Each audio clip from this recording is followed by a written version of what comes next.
Табиғатты білдірмейік.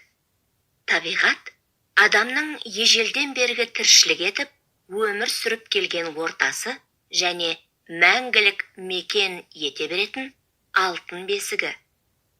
Біздің халқымыз ежелден өз жерінің табиғатын аялай қорғап, обал мен сауапты, адал мен арамды ажырата білген. Аталарымыз бен әжелеріміз жеміс жидек өсімдіктерін кесіп, сындырмаған. Көк шөпті орынсыз жұлып таптамаған.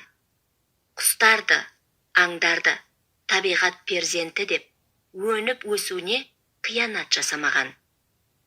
Қазақ халқында үйіне кіріп кеткен жыланды өлтірмей, басына ақ құйып шығаратын дәстүр бар.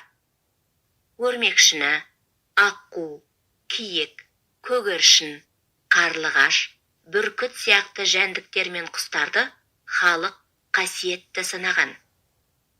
Ел шетіне жау тиіп, ауыл үдіре көшкенде, шаңырағына қарлығаш ұя салып, балапан шығарып жатқандықтан Төле би бабамыз үйін жығалмай, жұртта қалыпты деген аңыз бар.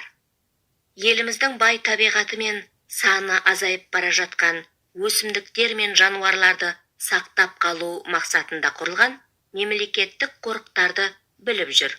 Олар Алматы, Ақсу Жабағылы, Барсакелмес, Қорғалжын, Наурызым, Марқакөл.